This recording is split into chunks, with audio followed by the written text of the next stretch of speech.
Hello all, hello fellow humans, welcome to my channel. Thank you for clicking the button, thank you for checking me out. So this is going to be a video prior to the release of Assassin Creed Odyssey. We're looking a little bit at the history. Now, as many of you know, Assassin Creed Odyssey is due to drop very soon, and unfortunately ancient Greece isn't something that I know much about, other than the absolute basics like the tradition of the Olympic Games. So what I thought I'd do is a little bit of research prior to the release of Odyssey to, warm up the brain, give the story a bit more personal depth, and hopefully help us get a bit more excited about some of the characters or places even that we might meet in the game. Because like when you're watching a game or a movie, it's always nice to have the little bit of, yeah, I know that. Oh, by the way, and fun fact. You know what I get? Yeah, it's nice to get a little bit of background knowledge, and that's the purpose of what I was doing. So this is a weird one for me, because up to this day all of my videos have just been basic gameplays, and I figured that as I was researching this stuff for myself, some of the other people might be doing it as well. It's one of those, if you've got a question, as stupid it is, someone else is probably thinking about it, so I decided to make a video on it anyway. So we'll see how it goes and see what the end product looks like. So we know the main two characters are Alexios and Cassandra, and we know that both of them are descendants of Leonidas, that old king, that dude who held up the invading Persian army with his bodyguard troop of 300 after a long morning walk to the hot gates. This is Sparta! Yeah, that guy. Anyway, that was roughly about 480 BC when that happened, so this is a good almost 70 years before Odyssey is even set. Now, I don't know much about the rumors of the truth. I don't know about Leonidas' spear being a piece of Eden in the story. I'm not going to delve into any of that stuff. I'm just going to focus on the overarching story of the time, not necessarily the video game. Assassin's Creed Odyssey is set in 431 BC, which was also apparently the start of the Peloponnesian War, which is said to be 431 to 404 BC. Lol. Date not found error. Anyway, let that sink in. This is a war that lasted 27 years, so it must have been one hell of a grudge going on at the time. So on one side of the pond we have the Delian League, and they're up against the other side of the pond, which is the Peloponnesian League. I'm not exactly sure how to pronounce these stuff, so I apologise. Please let me know in the comments if I get any of this horrendously wrong. So the question is, how does this all start? As with all major wars, it's a state trying to take over the world. And in this case, that was the Delian League. So the Delian League was arisen from the ashes of the Greco-Persian Wars. And it all started from the island of Delos, which coincidentally was where they kept all the treasure from that Greco-Persian War. And this was an ever-growing state, and by the time 431 BC it was looking more like an empire, and this empire was controlled by Athens, and I think that's when the start of Odyssey is set. So initially one of the allied states of Athens, Samos, rebelled and gained support from one of the remaining Persian leaders. Yes, I believe Persia still exist at the time. And knowing that Athens was on the brink of revolt, the Spartans then held a conference to decide whether to go to war or not to cripple the Delian League. Oh yeah, what I forgot to mention was that the Peloponnesian League was controlled by Sparta. So in this conference that Sparta held, one of the major allies of Sparta, which is Corinth, solid noped the plan. They were like, yeah, I see the plan, but dude, I'm really not feeling it today. So nothing came of it initially, and Athens was able to crush the revolt with its own resources, like salt, lots of salt, like a trillion boatloads of salt just dumped onto a city, and a lion as well, because why not? So a little bit of time after this, Corinth and its most immediate allies start producing a naval force. Corinth decides to flex its muscles and capture the state of Corcyra. From what I could deduce from what I read on the internet, this whole process was debated probably physically with swords and shields, and Corcyra and Corinth were able to negotiate a defensive alliance. Now this is where Athens comes in. Literally. So, even though Athens were specifically instructed to stay clear unless the Corinthian ships entered the Athenian waters, the captain of the day clearly didn't get the message, and thus the Battle of Sybota occurred. This ended a good 30 years of peace in the region.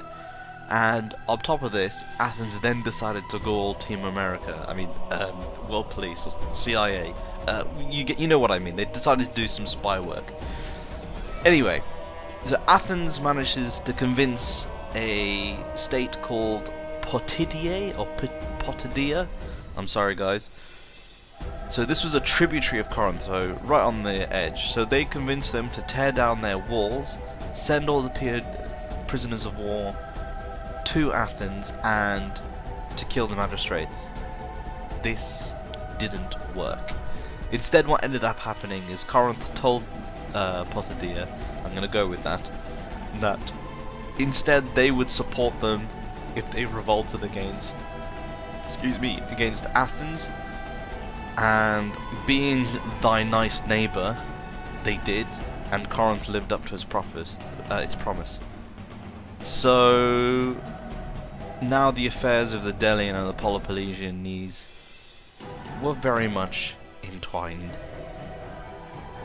From here there were then trade sanctions, which added further fuel to the fire that was starting, and then the Corinthians eventually asked the Spartans to hold another conference to discuss whether to go to war again or not. Given from what I found, the Spartans had mostly been sitting around, waiting, watching, and were probably preparing during this time, so when they had the conference they were probably more than happy to go to war, as they had previously asked for it. So when it comes down to the war itself, from what I saw, historians tend to break the 27 years of the war into 3 stages. So the first stage is the Archimedean War. Oh, sorry, not Archimedean, Academian War. I read that wrong. Then we have the Peace of Nicias and the subsequent breaking of that peace. And finally, the Decelean War. I won't go into details of the second 2 phases, mainly because this game is set right at the start, in the first year of the war, and secondly because my patience went and I didn't really look much at those other 2 bits because I skipped to the end. So, to cut a 27-year long story short, basically what happens is Sparta wins at the end of it. They take over Athens, form a new Greece. However, Sparta keeps all the treasures to themselves instead of sharing it with their allies, who suffered much greater losses. And then there was a time where democracy was suspended and Athens was ruled by the 30 tyrants. Don't worry though guys, it's okay, because this didn't last very long. It was over in 403 BC, so a year after. They were overthrown and there was a democracy led by a guy called Thrasybulus. So after this there was another war between Sparta and its allied states. So this time it was Sparta versus Corinth, Athens, Thebes and Argos. Sparta was defeated by Thebes in a place called Thespe, which resulted in Thebes now having the big seat in Greece, but that was short-lived because Greece was then defeated by the Macedonians and, well, most of Greece, because the Macedonians didn't actually manage to defeat Sparta. So, yeah, wow. Those Spartans really were quite badass, weren't they? Anyway, so put that to the side. As the game is set in the start of the war, the good news is that the RPG elements they've now included, whether you decide to support Greece or Sparta shouldn't really make much of a difference. So for all you guys that are worrying about the historical accuracy of the thing, you should be okay. But then again, if you're complaining about not having historical accuracy in an Assassin's Creed video game or any media for all it's worth, you probably should have a sit down with yourself and your inner Sheldon and ask yourself what you consider entertainment. I mean, at the end of the day, most media is entertainment. So for all you historical accuracy in video games and movies people out there, you're probably off better finding your fun in a library. Rant over. So yeah, the start of the war.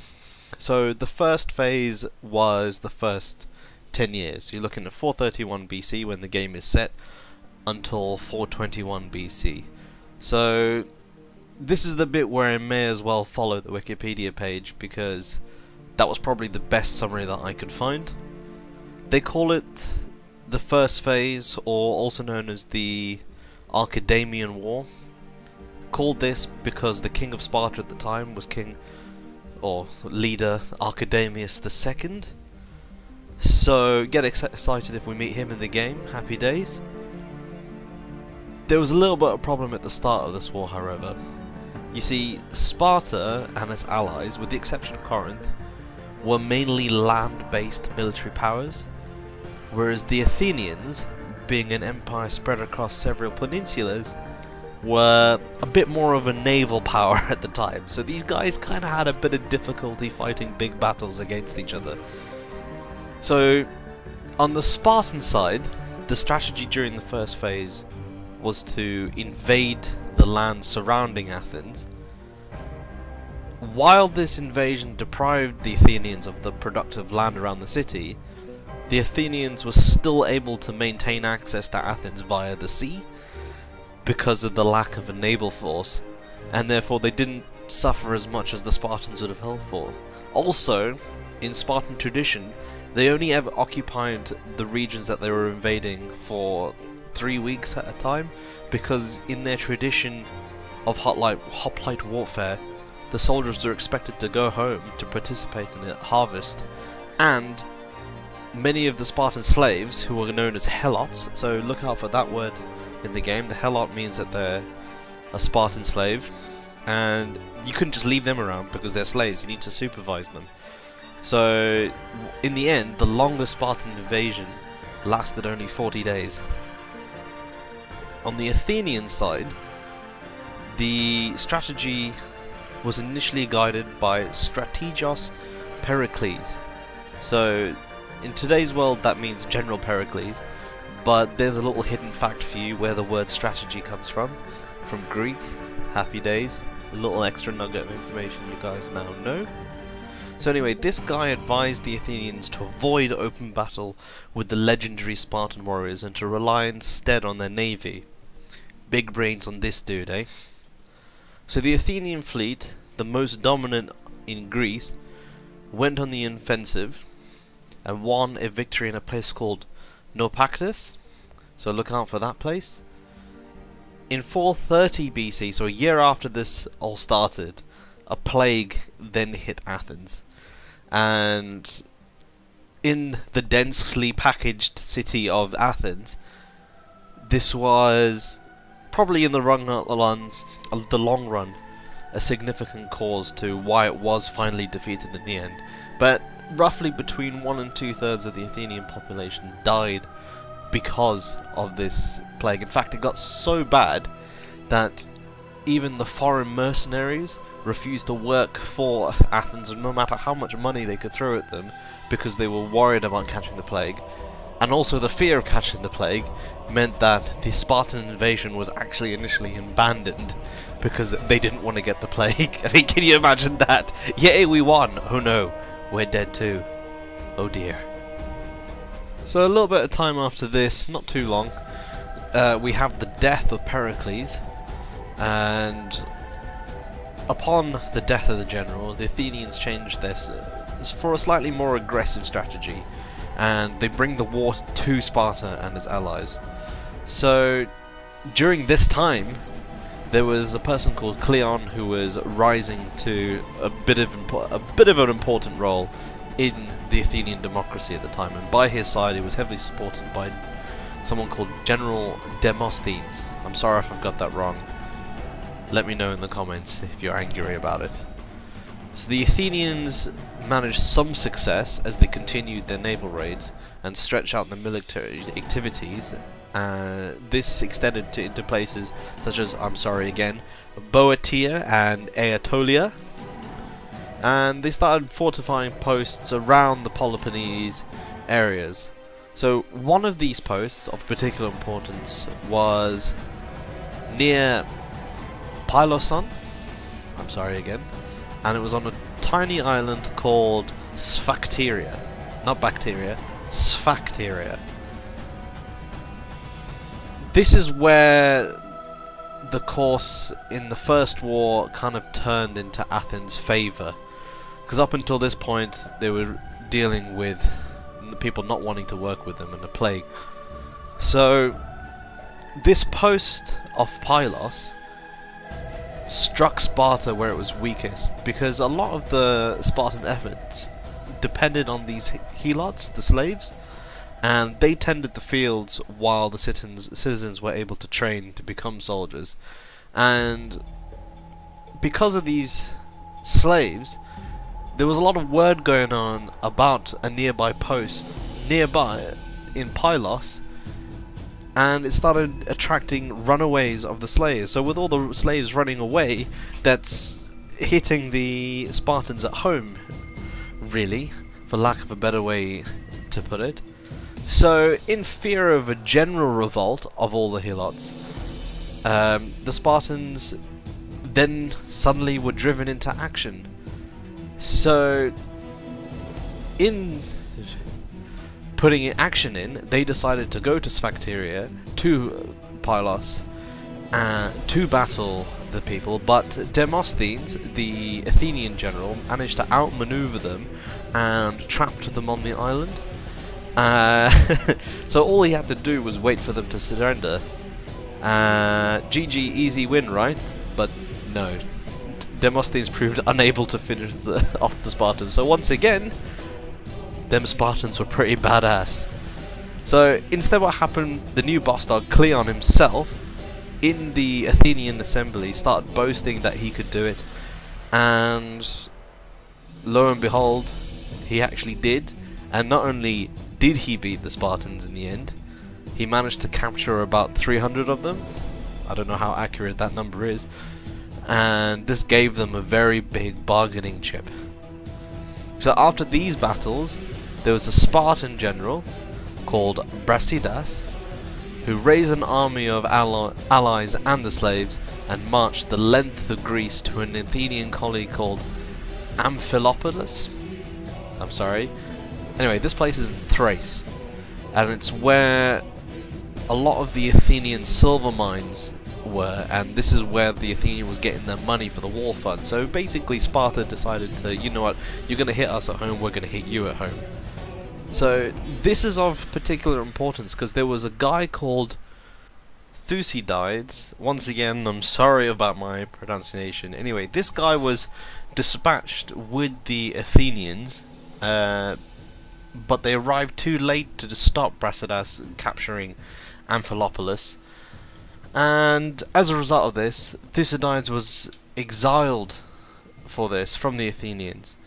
But this is important to us because as a result, he had conversations with both sides of the war, which inspired him to document its history.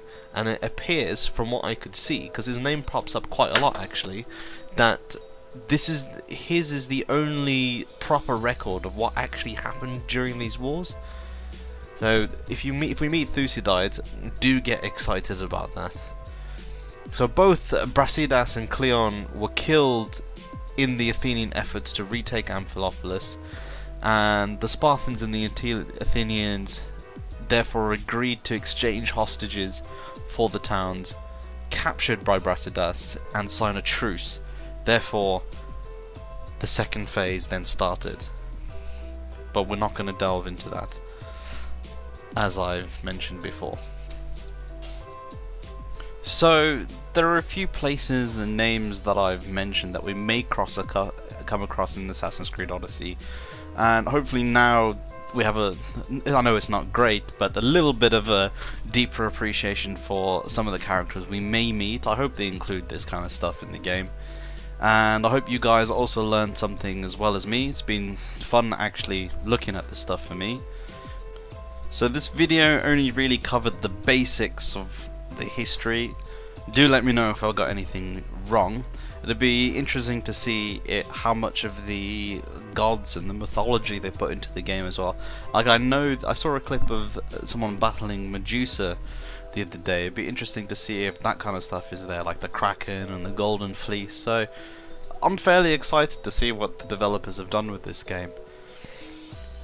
Thank you all for watching. Please do thumb me up or thumb me down depending on how you felt about the video. If you guys enjoyed it and would like me to do more videos like this, then let me know in the comments, and also let me know if as I have kept saying, if there's anything I've got completely wrong or anything vital that I've missed, put it in the comments below and we might end up editing it and see how we go from there. Hopefully I'll be streaming Assassin's Creed live on Twitch and here on YouTube should everything go to plan. So follow me on Twitch or subscribe to me on YouTube. Do both if you can. Follow me on Twitter to know when we're going live. Don't worry if you miss the live streams. I'll probably upload the first couple of videos, more than likely the first hour or so, and then the rest of it I'll probably sort out after we're done streaming. So that's me all done. Thank you for watching. Hope you have a good whatever, and I'll see you guys soon.